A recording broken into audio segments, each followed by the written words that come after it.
repetidas do valor de suas mercadorias, constantemente, diante da mente do público, até que elas se tornem um evangelho para o povo. Se não conseguis primeiramente ser bem-sucedidos e nunca digais não. Por resposta, são dois axiomas muito caros ao coração do homem que emprega sugestões em seus negócios. Não sejais enganados por esta forma sutil de sugestão.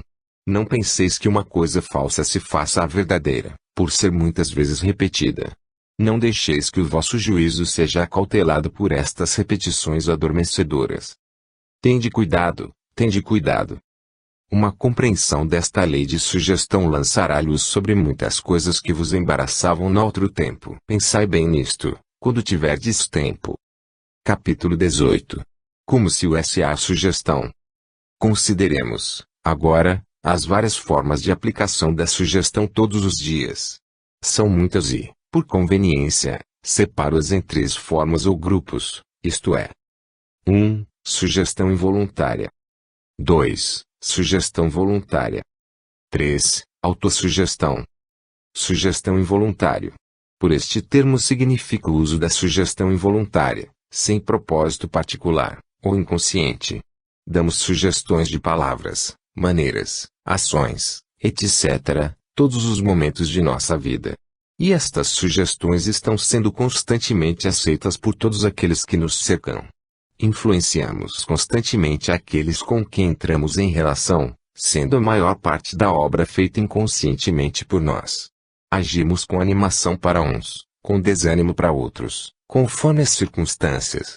Nossos modos, ações, palavras, ares, maneiras, etc., atuam como sugestões para os que convivem conosco. Não falo agora do efeito das correntes mentativas, etc., mas da sugestão mental, pura e simples. Uma casa de negócio está penetrada da personalidade de seu chefe e seus característicos pessoais imprimem-se em seus subordinados por meio de sugestão. Ele guia o passo da casa. Se ativo, empreendedor, assim são os seus empregados. Se é negligente e descuidado, com negligência e descuido procederão para com ele. Metamos os que nos rodeiam com nossas atitudes mentais, manifestadas em ação e eles, por sua vez, nos afetam, se isso permitirmos. As crianças são bastante dóceis a esta sorte de sugestão. Sendo imitadoras, tomam logo a atitude dos pais para com elas. Se o pai trata o filho como incorrigível, este será incorrigível. Se o filho for considerado obstinado, etc., tomará a sugestão e a perturbação que dela nascerá será grande.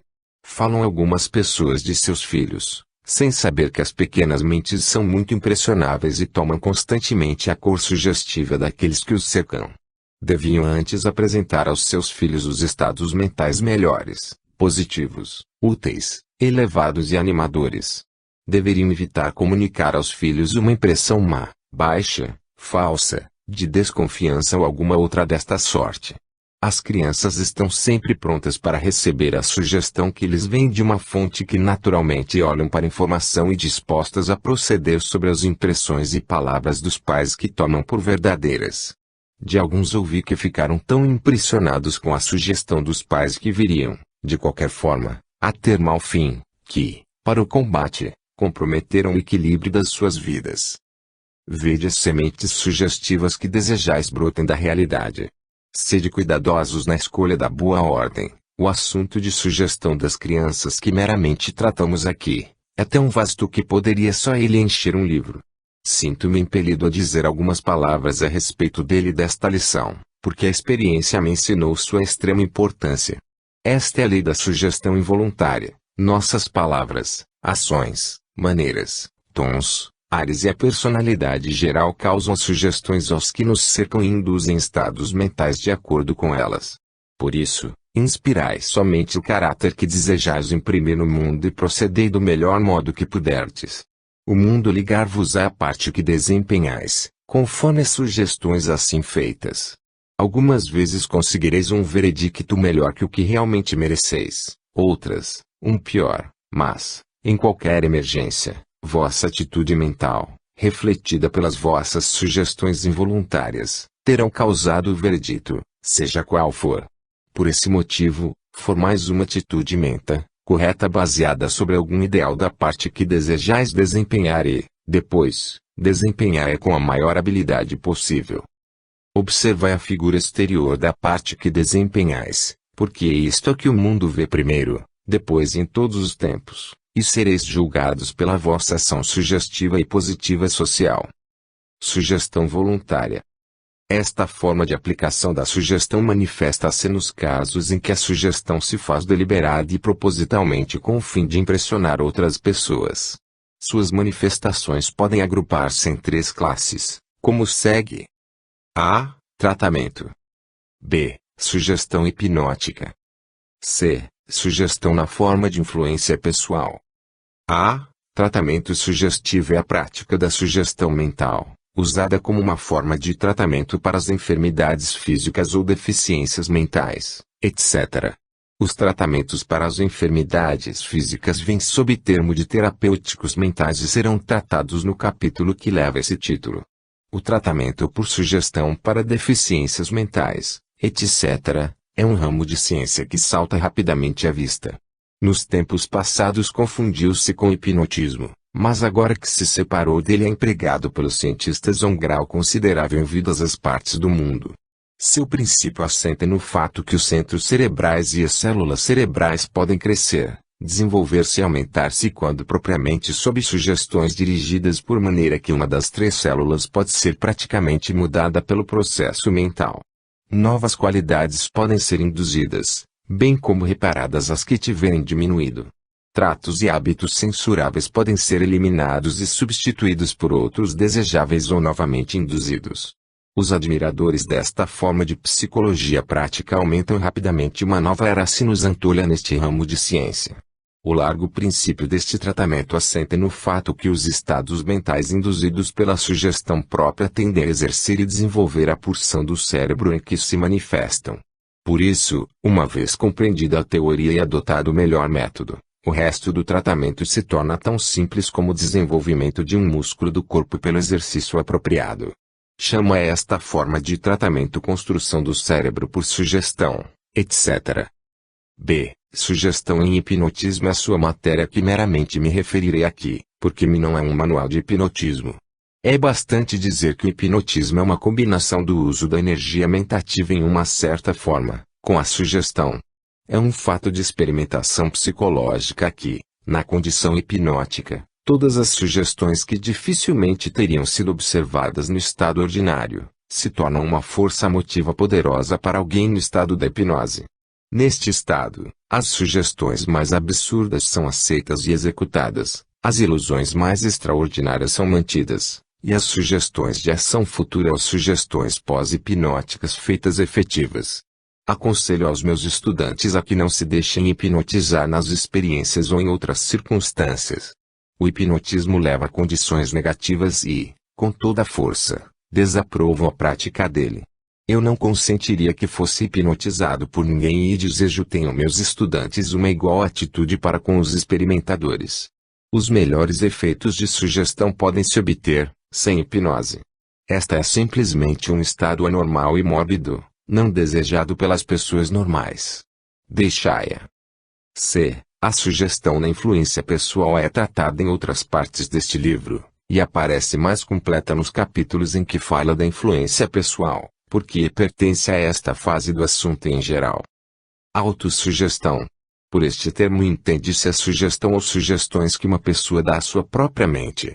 Esta é uma fase das mais importantes do assunto e será inteiramente tratada nos capítulos sobre arquitetura mental, onde fica bem colocada. É por meio destas sugestões que muita gente se faz mentalmente confiada em si mesma e se torna aquilo que deseja ser. Seus princípios são precisamente os mesmos que em outras formas de sugestão, com a diferença que o tratamento é feito pela pessoa mesma e não por outra. Os veículos da sugestão, isto é, a voz, as maneiras, etc., já foram tratados em outros capítulos precedentes. Um eminente mestre do uso da sugestão nas relações comerciais, falando do efeito sugestivo da indução nos estados mentais, diz: podeis fazer que um homem pense convosco, se influís em seus sentimentos ou alta natureza, ainda mesmo que vos oponhais aos seus juízos ordinários. Se, por este modo, conseguis ofuscar suficientemente sua razão, podeis levá-lo a praticar qualquer ação de que o homem é capaz. E este mestre tem inteira razão no que expõe, ainda que seja a velha ideia da mente subjetiva e confunda o sentimento com a alta natureza, em vez de tratá-lo como pertencente ao polo emotivo de mentação. E, se não o permite, sugiro-lhe que a sua narração acima se aproximará um pouco mais da verdade, se disser: podeis fazer que um homem sinta convosco, se influirdes na sua mentalidade emotiva, etc. Os mestres de psicologia comercial, habilíssimos, instruem aos seus discípulos na arte da sugestão no processo das vendas. Instruem primeiro os mercadores de um modo de ganhar a atenção dos fregueses, no de lhes despertar o interesse, o desejo e fazer a venda. Esses passos na psicologia da mercancia são igualmente da ciência dos anunciantes ou de outra qualquer forma de atrair a mente pública e são logicamente corretos. Uma vez ganha a atenção, a mente torna-se mais ou menos receptiva. Uma vez feitamente receptiva, o interesse desperta e um grau de receptividade maior se induz.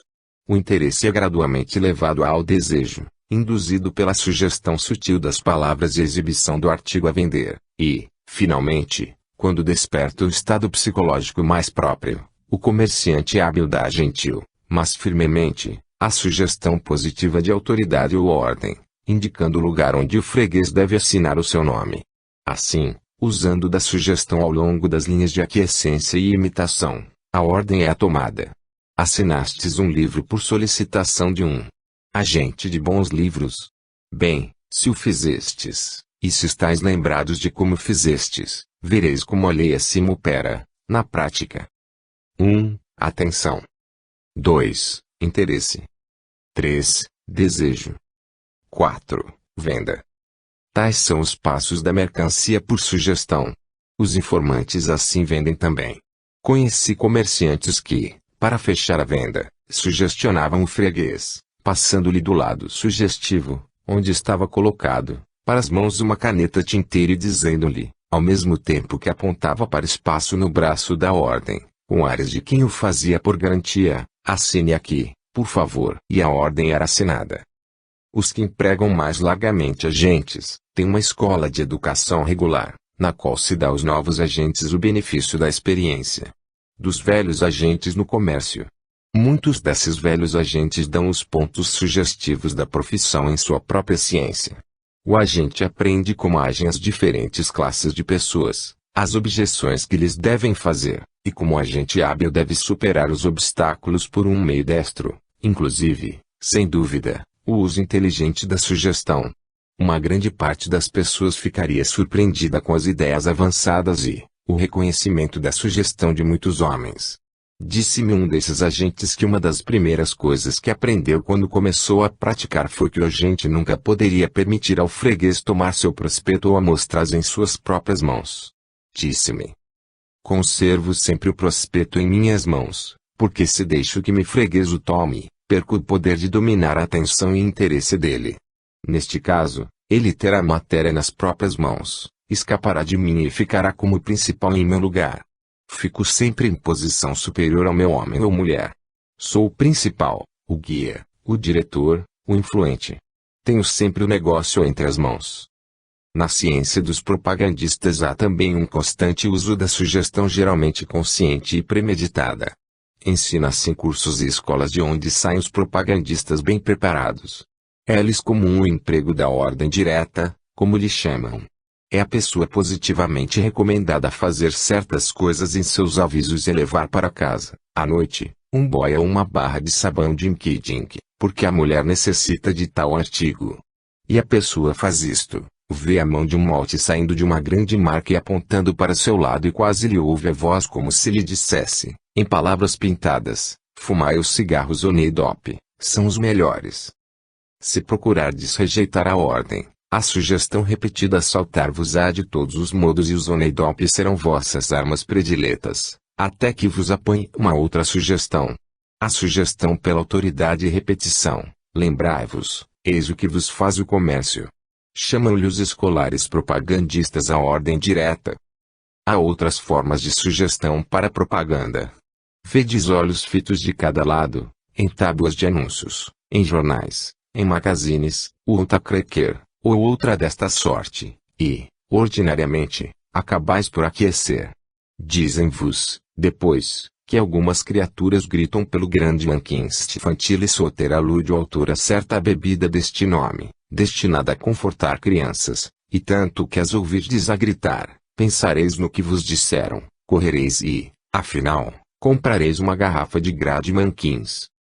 Dizem-vos do que certos cigarros são generosamente liberais em tamanho e qualidade e que uma espécie de cacau é agradável e refrescante, ou que certa marca de sabão é 99.999% puro, e que certo homem faz molhos de 163 variedades, etc., etc., etc.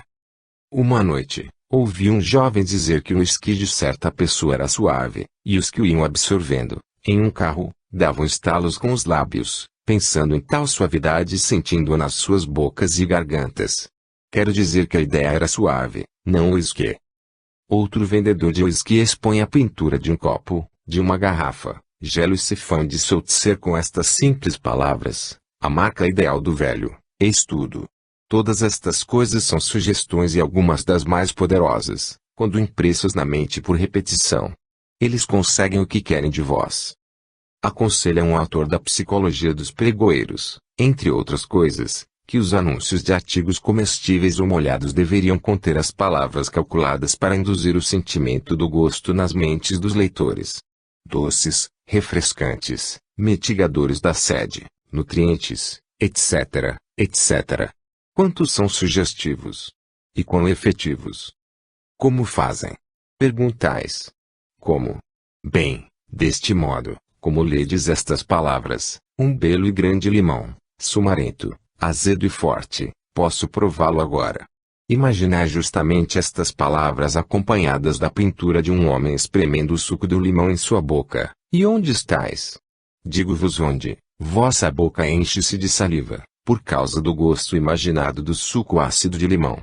Não é assim? Dizei isto a vários de vossos amigos e vede como fazem.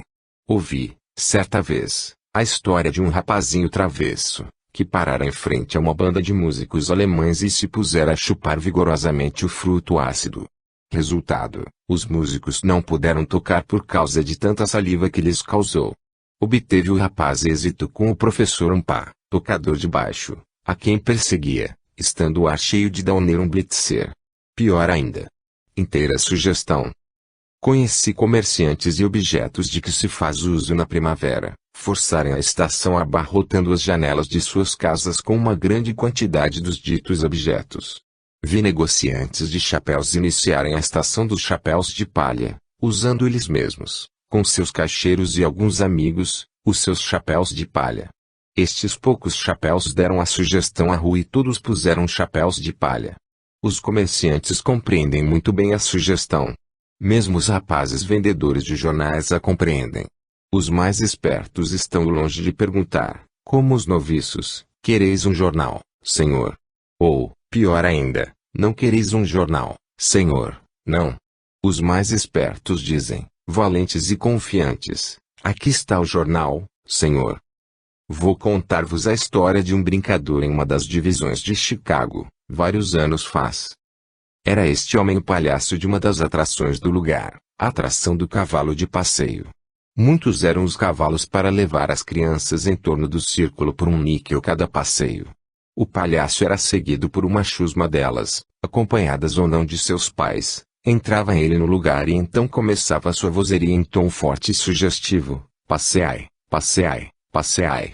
Dá-lhe um passeio, um passeio, um passeio. Qualquer um, todos, qualquer um. Todos. Passeai, passeai, passeai.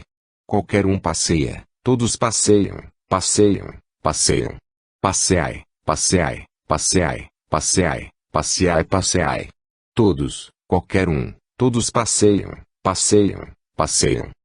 Repetiu o homem estas coisas sem tomar fôlego, por espaço de alguns minutos. Todo o ar parecia tremer e vibrar ao ritmo de seus passeai. Todas as crianças que ouviam e tinham o seu níquel, queriam seguramente passear. A palavra passear, repetida positivamente, com autoridade e constância, Era uma das mais admiráveis exibições desta forma de sugestão que sempre vi e ouvi. Surgiram muitos imitadores deste homem, mas nenhum o igualou. Todavia, hoje, ele passou para uma forma de utilidade mais alta. Era digno disso. Era um mestre, certamente. Vi alguns homens, em alheias de jogo de bola, forçados a fazer os falsos jogos pelas sugestões dos espectadores. A mesma coisa se dá nos aplausos da galeria, etc. Não tende mais que olhar em torno de vós para verdes, todos os dias, exemplos de sugestão, em uma ou outra forma. Lembra-vos do sentimento induzido. Este é a chave de todas as manifestações de sugestão. Considerai-o. Em conclusão, sei de um rapaz que, no primeiro dia de abril, pôs um sinal no rabo do casaco de outro com este escrito: "Dá-me um coice." E recebeu-o. Os advogados hábeis usam da sugestão a interrogar as testemunhas. Dão sugestão de uma coisa a uma testemunha impressionável, e, com bons modos, levam-na a admissões e declarações que não esperavam fazer, declarações que, as mais das vezes, não são inteiramente corretas. Um tal diz: "Fizeste isto ou viste isto, não é?" Etc. A arenga, feita de modo autoritário, obriga a testemunha a aquecer. Reparai nessa maneira confidente, autoritária, de um advogado ou de outra pessoa. Sendo o homem um animal obediente, é-lhe mais fácil, pensa-se, dizer sim do que não. Quando virdes este sim, o homem está confiado. É confiados nisto que os policiais detetives alcançam falsas confissões de criminosos impressionáveis. Martelam à vontade deste até que se cansam e dizem, sim. Isso fazem para escapar a outras questões, como faz uma jovem que aceita a repetida proposta de seu namorado e foge com ele. A ordem ou expiação peremptória, firme, decidida, quando unida à lei de repetição, é causa de muitos males do mundo. Muitos são os que devem suas aflições a ela. Confio em que estes conselhos salvarão a muitos de perturbações desta ordem. Quando a lei é uma vez entendida, é comparativamente fácil escapar às sugestões. A força no sugestionador desta ordem está na ignorância da pessoa sugestionada. O acautelado é o mais bem preparado, neste caso. De certos comerciantes ouvi dizer que instruem seus caixeiros nas perguntas que devem fazer aos seus fregueses deste modo: "Gostais desta amostra, não é? É belo este sombreado, não é?" Etc, etc, etc. Vedes o ponto. A exposição feita primeiro, e a pergunta diretamente no alto dela. Não é mais fácil dizer sim do que não é esta sorte de perguntas? Vede, eu mesmo faço agora e aqui a pergunta, ainda que não tenha a intenção de a fazer. Toma a minha própria sugestão. Nesta conexão posso acrescentar que é um fato psicológico muito conhecido este: quando duas pessoas estão conversando, a que está em pé ou sentada em um lugar superior ao da outra, tem a vantagem de uma atitude ou posição certa, positiva. E a pessoa sentada embaixo da que fala é forçada a ficar dentro de uma condição ou posição relativamente passiva. Isto é, sendo tudo, pelo contrário, igual, a pessoa elevada será positiva a outra, e a sentada em um plano mais baixo será relativamente passiva. A elevada plataforma do professor, orador, pregador, etc., tem uma excelente base psicológica. E o poder que o advogado sente quando fala de pé ao júri sentado à sua frente, é a manifestação certa de uma lei que ele pode ou não conhecer, mas o juiz está em uma posição melhor que o advogado, porque deve olhá-lo quando fala. Experimentai praticar a posição acima com algum amigo, primeiro estando vós sentados, depois o outro. Vede quanto podeis realmente sentir a diferença entre as duas posições. A posição elevada dos caixeiros nos grandes armazéns e os assentados baixos acomodativamente colocados para os fregueses, tem boas razões. Se sentirdes que alguém vos põe em uma condição negativa ou passiva, levantai-vos e sentir-vos-eis indubitavelmente fortes e cheios de força. Esta é uma pequena ideia que pode, muitas vezes, valer o preço deste livro em muitos destes dias. Considerai as coisas frívolas que falastes ou influístes e vede se não estáveis sentado e a outra pessoa em pé ou sentada em lugar mais alto do que vós. Isso é uma coisa pequena, mas de grandes resultados algumas vezes. Tomai cuidado. Há uma grande diferença na impressionabilidade das pessoas, Umas são imunes à sugestão, outras tão acessíveis a ela, que só com ser-lhe falada uma coisa em tom ou modo positivo, forte, seguro, peremptório, aceitam a sugestão, particularmente se é repetida várias vezes. Semelhantemente absorvem com facilidade as sugestões de imitação e associação. Examinai as coisas que se passam em torno de vós e descobrireis imediatamente os graus diferentes. O paciente hipnótico está no extremo negativo da escala.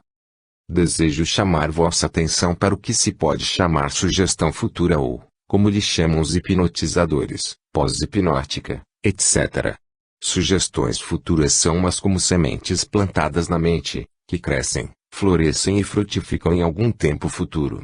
Os hipnotizadores produzem este fenômeno, dando ao paciente, quando em condição hipnótica, a sugestão que, em um certo tempo, ou em alguns minutos, ou horas, ou dias, fará-o sentirá certas coisas. Mas a escola mais nova de psicologia descobriu que essas sugestões futuras podem fazer-se no estado receptivo ordinário, como é o caso com algumas outras formas de sugestões mentais, e o resultado será o mesmo que o obtido pelos hipnotizadores, apesar de suas teorias e métodos. Não tenho em mira entrar em minudências a respeito desta classe de fenômenos, porque tudo o que é necessário dizer, pode compreender-se nas duas exposições seguintes. Primeiro, que, geralmente falando, todos os fenômenos da sugestão mental, imediata, ordinária, podem ser produzidos como sugestão futura, Segundo, que todos os fenômenos de sugestão futura, produzidos pelo sugestionador em outra pessoa, podem também ser produzidos por autossugestões, isto é, pela pessoa que induz sugestões em si mesma. Dão-se, todos os dias da vida, muitas sugestões de loucura pela sugestão do futuro e muitas são aceitas com indiferença, devido à falta de conhecimento do princípio. Quantas vezes se disse a uma noiva impressionável, não faças caso, ficarás cansada dele, depois de algum tempo, ou a um homem, espera até que a novidade decaia e ficarás desgostoso da ocupação que alcançastes, ou perderás o interesse e o entusiasmo depois de um tempo e verás que a coisa não é o que parecia. E assim por diante, acrescentareis a estes exemplos outros de vossa experiência. Frequentes vezes estas sugestões se repetem, dando à pessoa uma tendência de fazer que se tornem verdadeiras. Muitas profecias de leitores de Buena Dicha se fizeram, deste modo, verdadeiras para o povo impressionável e ignorante. Dei-vos a chave para este princípio, agora, acautelai-vos com a lição. Se sentirdes que se faz em vós uma tentativa de futura impressão, neutralizai-a com um mental não quero. Este é o antídoto para o veneno. O segundo princípio na exposição feita há vários parágrafos atrás, isso é que todos os fenômenos de sugestão futura podem duplicar-se pela autossugestão, ou sugestões feitas por si mesmo, é verdadeiro e digno de consideração. Resolvei-vos acordar e tomar o trem às 4 horas da manhã do dia seguinte, e despertareis a tempo. Preparastes o vosso despertador mental. Se tendes uma entrevista para as 3 da tarde, podeis pôr vosso despertador como segue, falando convosco mesmo, sem dúvida, toma sentido. Lembra-te que deves ver Smith às 3 da tarde, 3, digo. Lembra-te, pois, 3, digo. Se o imprimis suficientemente em vossa mente, um pouco antes das 3 começareis a sentir-vos incomodado, e imediatamente a entrevista com Smith surgirá em vossa mente. Vindo da vossa região subconsciente tomareis vosso chapéu e sobretudo. Lembrai-vos do despertador mental. Encerre isto toda a história. Vedes, o experimentador mental nas linhas de sugestão. Faz a sugestão mental e liga-lhe o despertador mental. Quando a campainha soa, a sugestão emerge do campo da consciência e age como se tivesse sido dada poucos momentos antes. Esta é toda a história em termos simples. Mas não vos assusteis, vós que sois tímidos. Lembrai-vos disto, que não aceitareis uma impressão do futuro, se primeiro não aceitardes uma sugestão do presente. O grau de impressionabilidade é o mesmo em ambos os casos. A única vantagem que uma sugestão do futuro leva a uma do presente que é mais sutil, em vista de que o povo não está tanto ao par das coisas futuras como está das presentes. Sentis uma sugestão que fazeis esta coisa agora, ao passo que prestais pouca atenção a uma sugestão que daqui a um ano farei tal coisa e a despedis com um encolher de ombros em vez de dizer mentalmente, não, não quero.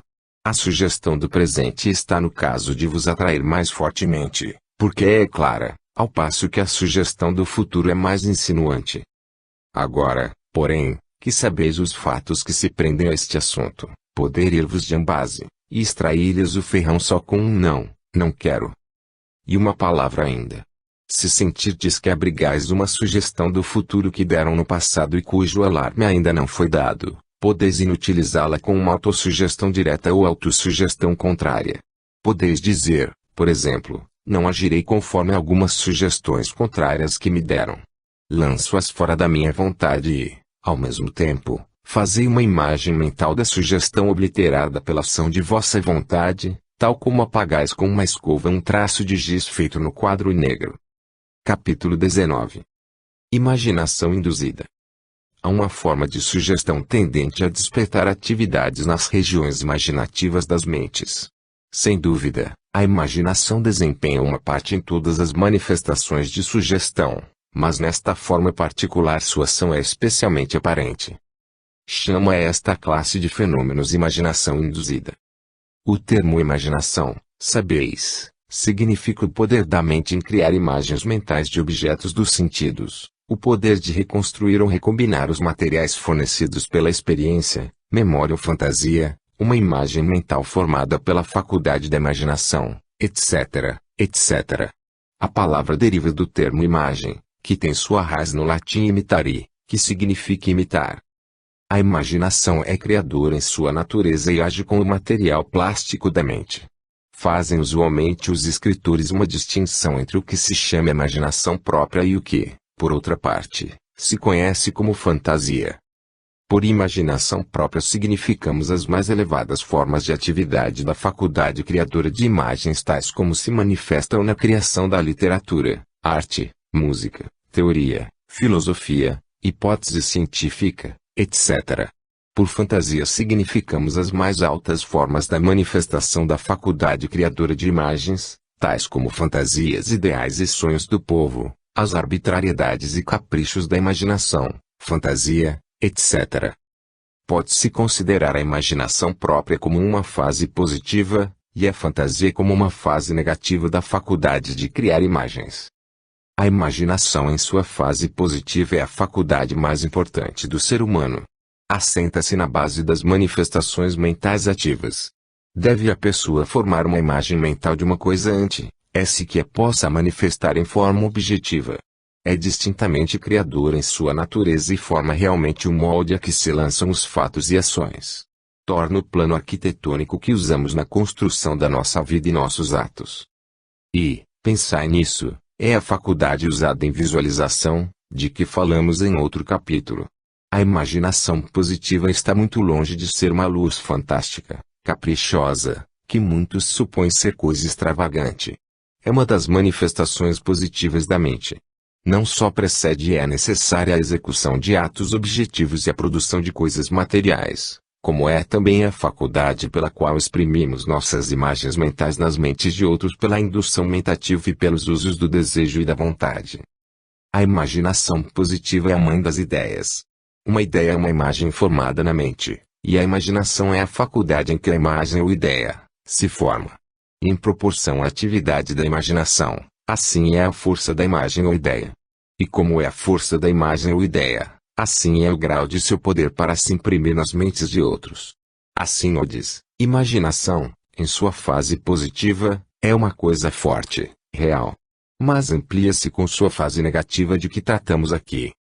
Sabeis que vossa imaginação negativa, ou fantasia, pode ser despertada por pessoas ou coisas.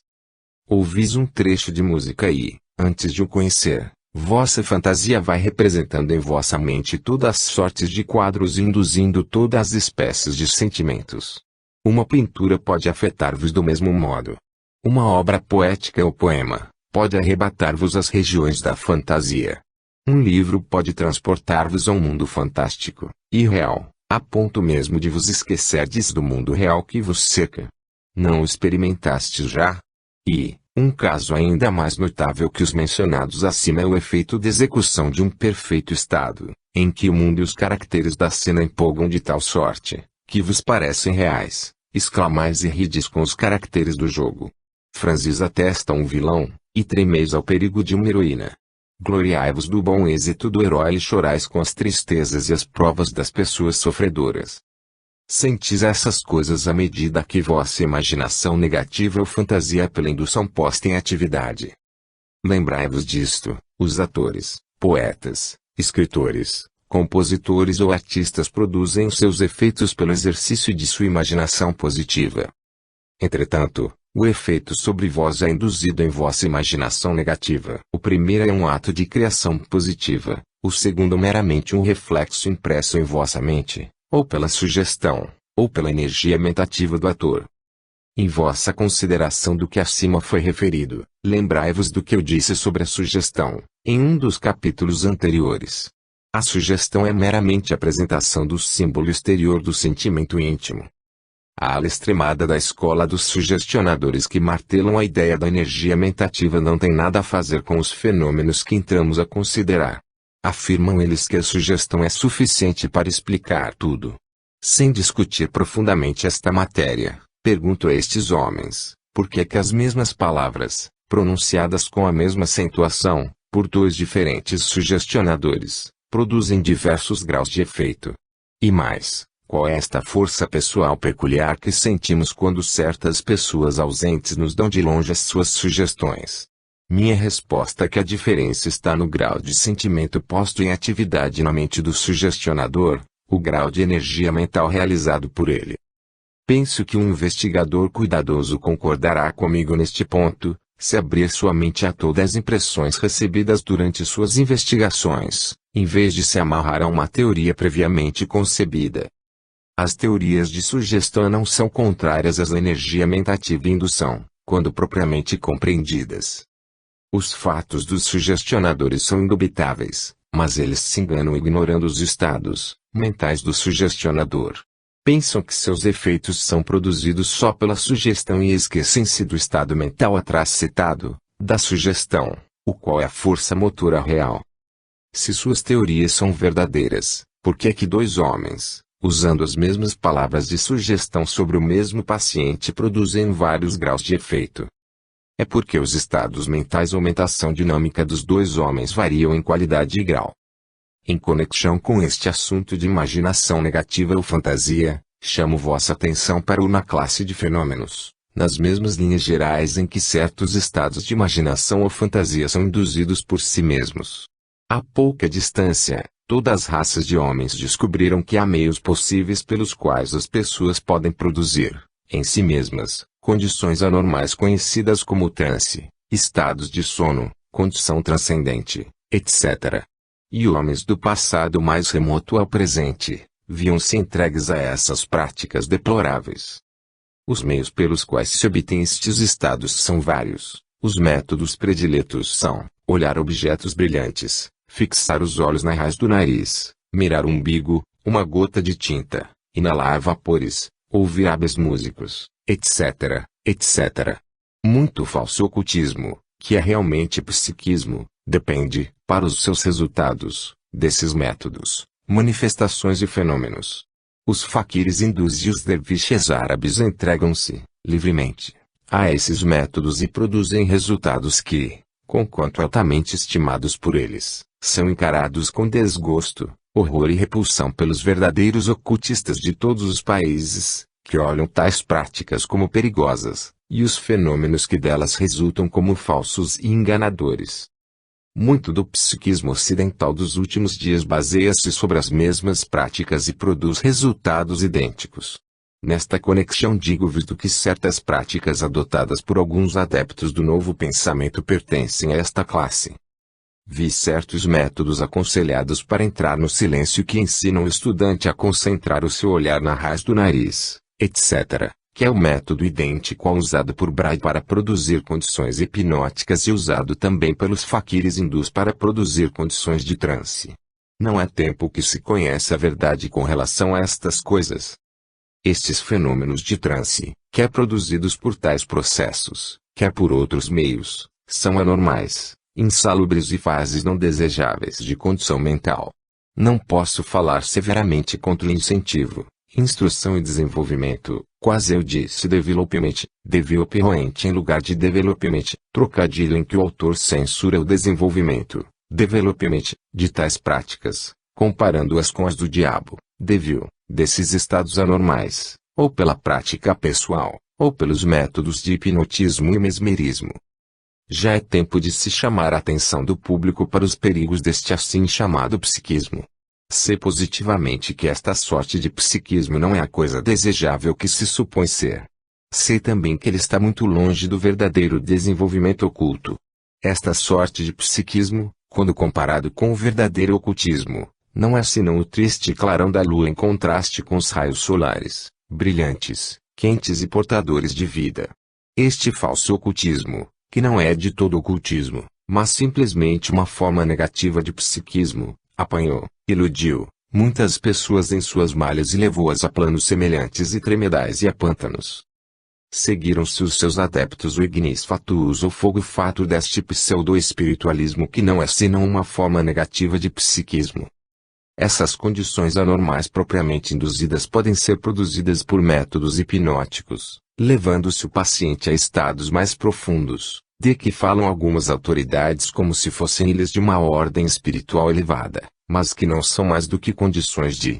E essas condições podem ser produzidas por métodos hipnóticos, simplesmente porque qualquer estado mental pode ser induzido assim, e não em virtude de algum processo místico, conhecimento ou conexão.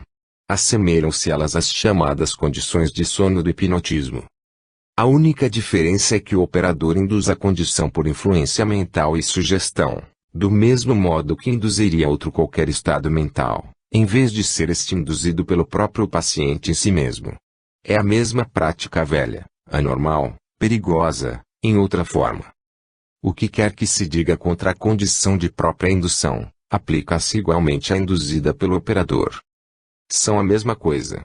É toda ela uma questão de hipnose ou auto-hipnose. Não descreverei as condições mais amplamente, nem darei instrução alguma sobre a produção delas. Considero-as inteiramente perigosas, e meu objeto, falando delas aqui, é aconselhar as pessoas a que não deixem que os experimentadores as ponham nestas condições.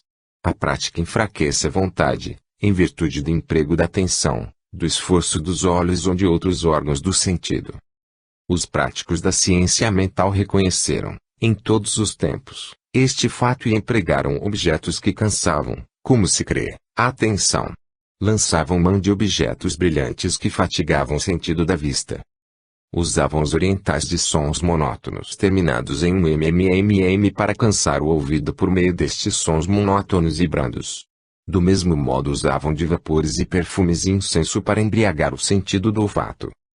Tendia tudo a cansar a vontade e reduzi-la a um estado de passividade. Quando a vontade se apassivava ou cansava, a mente se fazia receptiva e impressionável e, em casos extremos, se tornava como a cera em mãos do operador.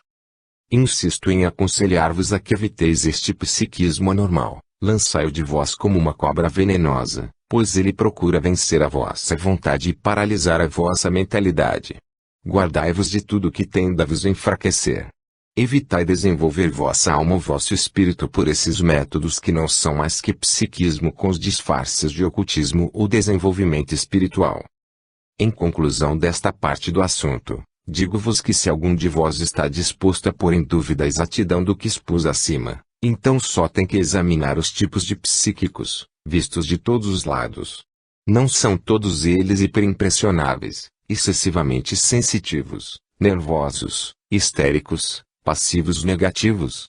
Não se tornam eles meras harpas psíquicas de que tiram as brisas mentais, ao passar, acordes mágicos. Lembrai-vos, falo aqui dos psíquicos genuínos, não dos falsos psíquicos que se vencem por dinheiro e que são astutos e malignos.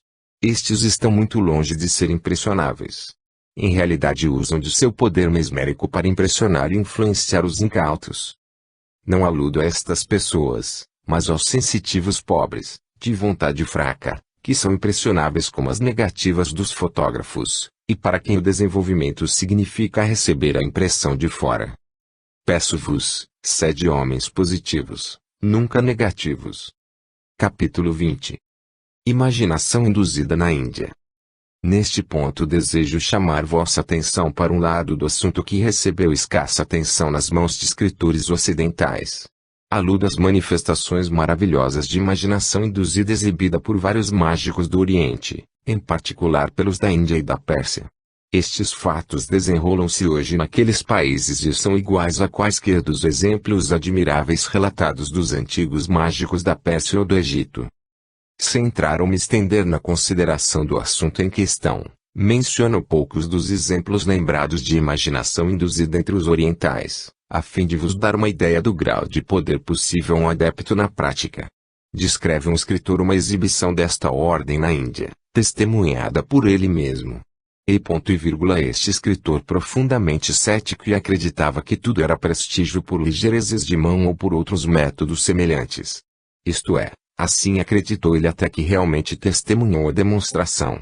Refere que o mágico era um hindu indígena, de compostura digna e imponente, assistido por grande número de seus companheiros. Sentou-se o mágico no chão e pôs diante de si jarros, caixas, alfaias e outros bens parafernais. Abriu a sessão pela produção de algumas finas serpentes, que tirou das caixas e pôs no chão, diante de si, à vista dos circunstantes, depois de lhes pedir que as examinassem para se certificarem da realidade delas. Um inglês naturalista presente classificou-as como pertencentes a uma das variedades bem conhecidas da Índia. Começou o mágico a entoar um cântico monótono, lento, triste, indolente, no qual predominava o som mmmmm, como o de um zangão ou de uma distante serra. Ergueram-se as cobras e moveram suas cabeças de um lado para outro, ao som daquele canto. Tocou-as o mágico, brandamente, de tempos a tempos, com o seu bastão. Pareceram as cobras crescer aos olhos da assembleia e de pequenas se tornaram imensos boas constritores, que alarmaram aos assistentes, ingleses e naturais. Pediu o mágico aos circunstantes que ficassem tranquilos, porque não havia nenhum perigo. Isto dito, reverteu o processo e as cobras se foram gradualmente diminuindo em seu tamanho, até que desapareceram da vista de todos. O ato próximo foi igualmente admirável. O mágico colocou um dos assistentes no centro de um círculo traçado na areia e, com gestos e cerimônias apropriadas, procedeu à sua encantação mágica.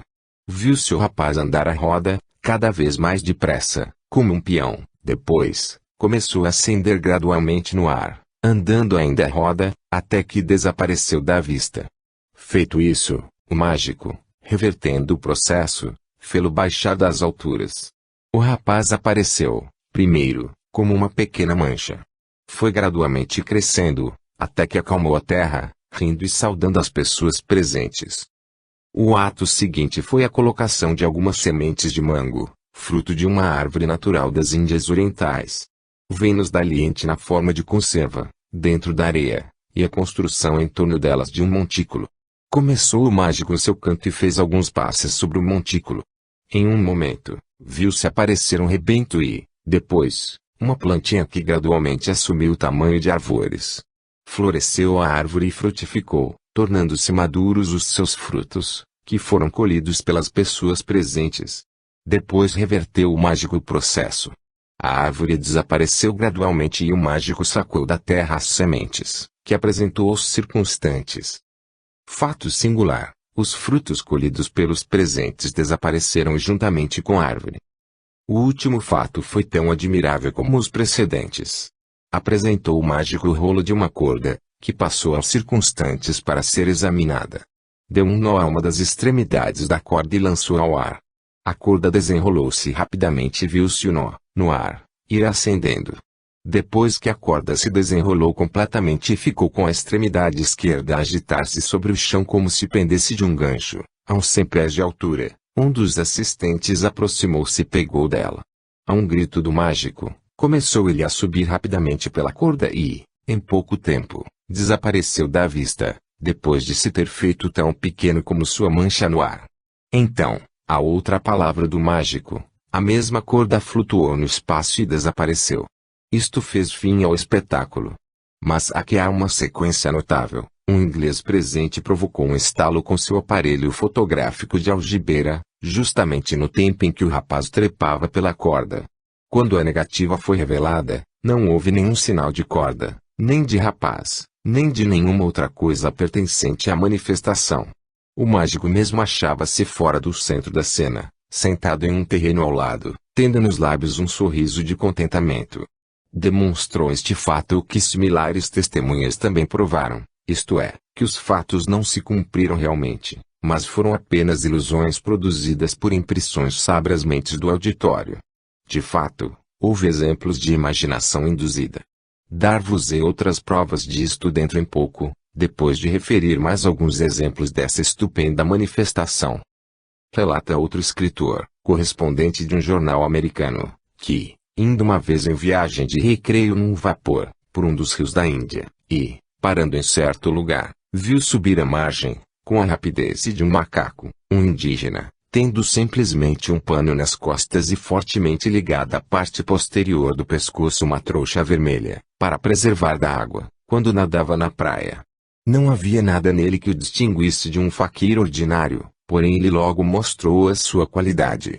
Passando por diante do convés, apanhou um rolo de corda fina que ali se via, da qual, desenvolvendo, deu-lhe um nó e lançou este ao ar, por onde a dita corda foi subindo, até que desapareceu, consoante referimos mais atrás.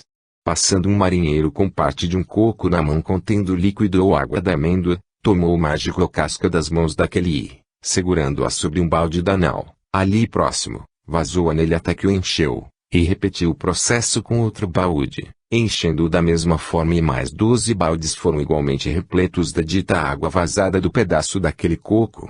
Isso feito, tomou um dos baldes cheios e fê-lo gradualmente diminuir até que desapareceu.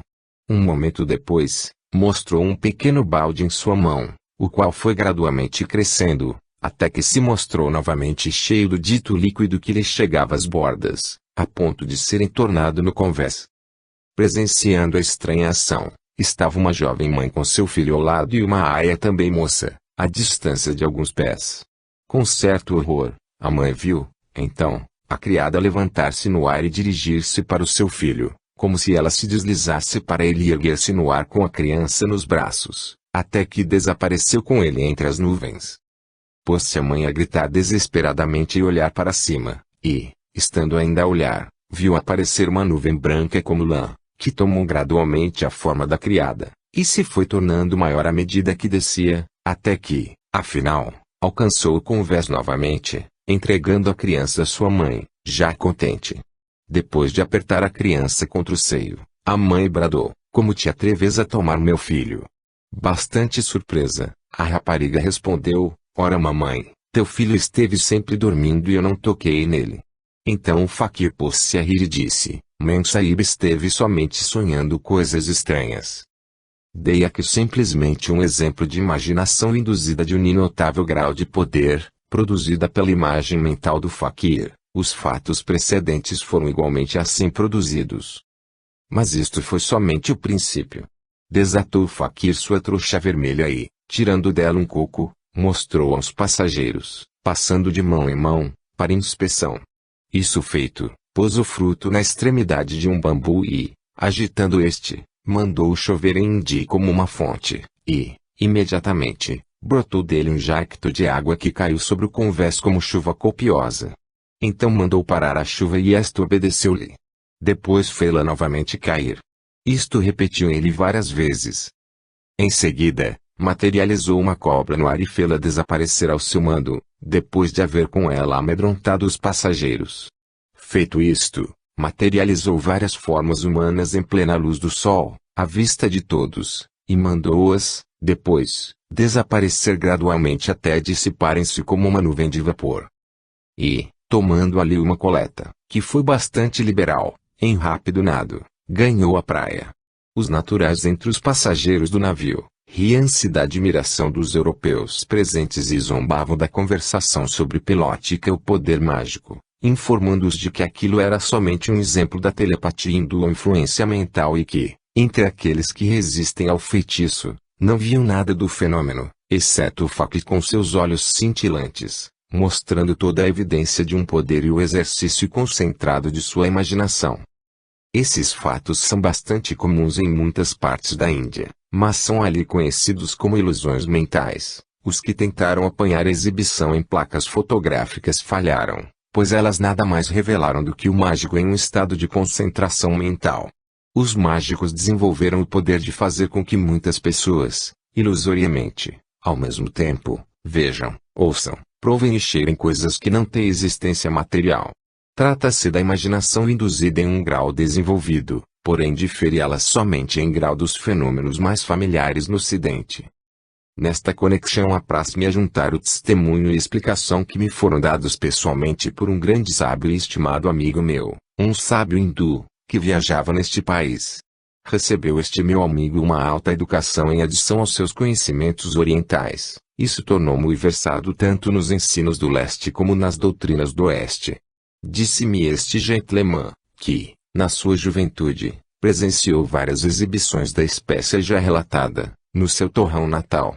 Primeiramente foi confundido e mistificado pelos faquires, porém a direção científica que deu à mente fez-lhe procurar uma solução. Assim pôs-se a experimentar, e achou-se logo apto, ao menos, para classificar os fenômenos como do domínio de pura ilusão mental. Achou ele que a multidão costumava juntar-se muito estreitamente em torno do mágico, posto que se reservava certo número de jardas afastadas do operador para as últimas instruções e necessidades. Verificou meu amigo que se ele se retirava poucas jardas da vizinhança do povo, não podia ver nada a não ser o mágico, todos os fatos mágicos desapareciam. Quando ele se juntava à multidão, via plenamente as místicas aparências. Experimentou diversos modos, sempre o mesmo resultado. Em resumo, a influência confinava-se a uma certa área e a influência mental era, sem dúvida, aumentada pelo contágio das diferentes mentes na multidão. Presenciou meu amigo o fato muito conhecido da árvore do mago e do desaparecimento da cor da ambos relatados nestas páginas, e, desta maneira, determinou que tudo aquilo era obra de ilusão mental, em vez de ser uma ocorrência que anulasse as leis estabelecidas da natureza. O testemunho deste cavalheiro corroborou a opinião que já formei a esse respeito, a qual concorda com as das melhores autoridades. Terminando este capítulo, desejo indicar aos estudantes desta obra uma ideia errônea que se infiltrou em muitos livros do Ocidente que tratam do hipnotismo, etc. E que menciono e explico. Os mágicos hindus, ou mesmeristas, ficam frequentemente de cócoras durante seus encantamentos, sussurrando um canto monótono, vagaroso, como já se descreveu, movendo o corpo da cintura para cima, em movimento circular, de torção dos quadris e, ao mesmo tempo, fixando firmemente seu olhar sobre o auditório. Este movimento é um mero acompanhamento ao canto amoroso, muito parecido com os movimentos dos bailarinos orientais, que torcem o corpo de um modo semelhante em ritmo à música. O movimento é simplesmente um costume entre aqueles povos e nada tem com a produção do fenômeno, como todos os ocultistas hindus sabem já vos dissemos. De fato, os mágicos mais altos entre os hindus não fazem mais do que manter uma posição digna, calma, permanente, ou a firme posição de yogi, na qual o corpo mantém uma postura igual e firme, em uma posição de descanso e respeito, postas as mãos sobre os joelhos, estando as costas de uma dentro da palma de outra. Todos os naturais da Índia compreendem a matéria acima, mas os visitantes ocidentais concluem que este giro circular do corpo, começando dos quadris, tem alguma relação com o poder manifestado. E, como já disse, muitas obras ocidentais sobre este assunto entraram em consideráveis minuciosidades sobre esta maravilhosa magia oriental que afirmam ser completada por este movimento corporal. Eles podem do mesmo modo apontar alguns enganos físicos de movimento de cada hipnotizador ocidental afamado e sustentar que dito movimento é o segredo de seu poder. Penso não ser necessário um novo comentário neste caso. Os movimentos, atitudes, etc., são simplesmente partes do trabalho cênico, destinadas a realçar a impressão do mistério. Isto é tudo. Fui informado, por uma autoridade cuja palavra merece o maior respeito, por ter gasto muitos anos na Índia e outros países orientais, de que o seguinte método é usado por estes mágicos orientais para desenvolverem-se o poder de criar fortes imagens mentais nas mentes daqueles que assistem às suas práticas. Principio mágico, quando moço, a praticar imagens mentais em sua própria mente. Este processo é parecido com a visualização, como mencionei em outros capítulos desta obra. Em primeiro lugar, o mágico usa de sua vontade e tenta formar uma imagem mental distinta de muitos objetos familiares, como uma rosa por exemplo. Ele faz este exercício até